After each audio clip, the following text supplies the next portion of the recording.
Hi there, Lorcana fans. Welcome back to my channel. Today we're going to talk about building a deck around the card Captain Hook, Captain of the Jolly Roger. Now before we begin, I want to remind you this game has not yet been released, so I'll be working with a limited number of cards that we currently know about. In this video, I'm currently working with proxy cards, but I intend to fully support this game upon its release. Back to the deck, looking at the card Captain Hook, Captain of the Jolly Roger, it has the ability Double the Powder. It reads, when you play this character, you may return an action card named Fire the Cannons from your discard to your hand. So naturally, we're going to want to add Fire the Cannons to our deck. And then to get the biggest bang for our buck, so to speak, I decided to add Hades, Lord of the Underworld to this deck for a great combo opportunity. The combo goes as such. In the early game, we'll be using Fire the Cannons to control the board. In the mid game, we'll be playing Captain Hook, Captain of the Jolly Roger, and bringing back those Fire the Cannons cards. At this stage, we'll be using Captain Hook as a challenger to continue to control the board and keep on using those Fire the Cannons cards.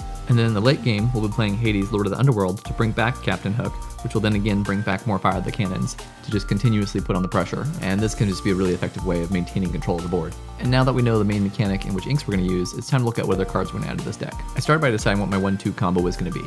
What are my first 3 turns of the game going to look like? And I decided to do this, to use Captain Hook, Forceful Duelist for my first turn, to use Prince Eric, Dashing the Brave on my second turn, and to use Hercules, True Hero on my third turn. Since Captain Hook and Prince Eric are both challenger cards, and we're comboing these with Fire the Cannons, we have a lot of damage potential in the early setup phase of the game.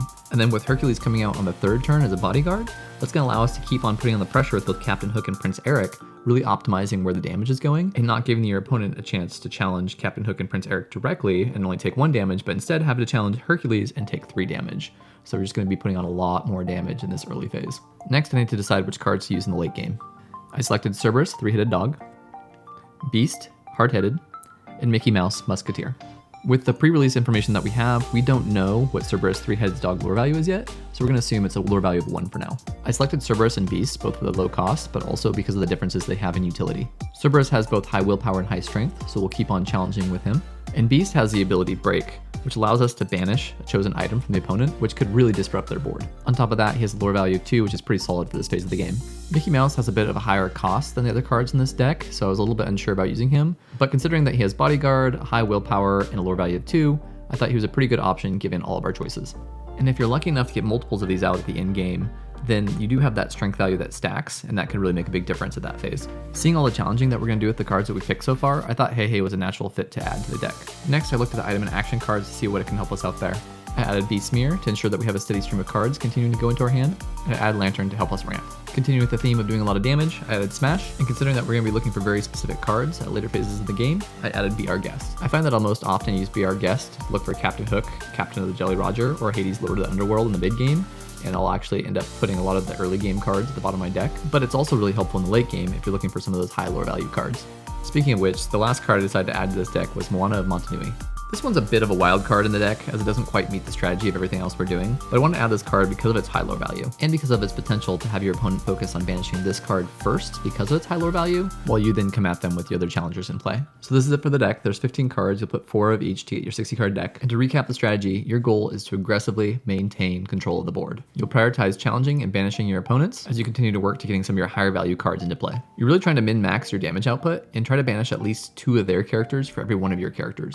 For your opening hand, try to have the 1-2-3 combo of Captain Hook, Prince Eric, and Hercules, and definitely mulligan cards out if you don't have those in your hand yet. And also keep 1 Fire the Cannons in your opening hand as well if you can. Really, I'd mulligan anything that's cost 4 or above out, and that'll prevent you from having too many non-flourish cards in your hand as well if you mulligan out all of your cost 4 cards. Work on building up your Inkwell and Lantern capacity such that you can play your cost 5 cards. Try to only play Captain Hook, Captain of the Jolly Roger, and Hades, Lord of the Underworld when you're able to optimize the combo capabilities of those cards. When you have to make a choice between playing Cerberus or Beast, you're going to need to judge your opponent. Cerberus is the ideal choice if you're trying to put more force into controlling the board.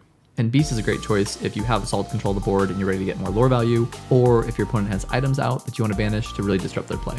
I'd say in general, Moana is going to be a lower priority play than Cerberus and Beast, but if you really have a solid control of the board and you're ready to maximize your lore value, it's a great time to bring her out. When I play this deck, I typically keep my purchase capacity at about 5. I normally don't go above that, so Mickey Mouse is often not a great option, but every once in a while I will find that I have the purchase power to get Mickey Mouse on the board. And if you have that cost capacity, it's a great option to play if you can. And I want to come back to Beast Smear real quick. It's fairly important that you get one of these into play when you run out of cards. You don't need to have this card in your opening hand, but you also don't want to just inkwell every single one that you get. With this deck, you're going to be challenging a lot. It's going to be fairly long games. You're going to run out of cards. Your opponent's going to run out of cards. And it's going to be optimal for you to be drawing more than 1 card per turn. And Beast Smear is going to allow you to do that. Beast Smear is the only card that you have that allows you to do that. So seriously, try to get one of these into play. Overall, I found this is a really fun deck to play. It's a very powerful deck to play. I would highly encourage you to try playing it after you've played a couple games. It is not the easiest deck to play. There's definitely a lot of choices and a lot of pivots you need to make when you're playing this, and you definitely need to be able to read your opponent very well, and you really want to min-max the amount of damage that you're doing. So before you play this deck, get a couple other games under your belt, and then try this one out. I think you'll find that it's a lot of fun. As we continue to learn more about Lorcana and about more cards that come out, the first cards I'd probably consider swapping out are going to be Moana, and then Smash, and then Mickey Mouse. I imagine that some of the newer cards that we find out about will have better synergies with the other cards in our deck than these 3 cards are currently providing, but we'll just have to wait and see. Well, that wraps it up for today's video. I hope you found this video insightful and interesting, and please let me know in the comments below what you think about this deck and share your ideas and suggestions. Remember to hit that like button if you enjoyed the content, and consider subscribing to this channel for more Lorcana card game strategies and updates. Until next time, keep playing and may the cards be in your favor. Take care everyone. Goodbye for now.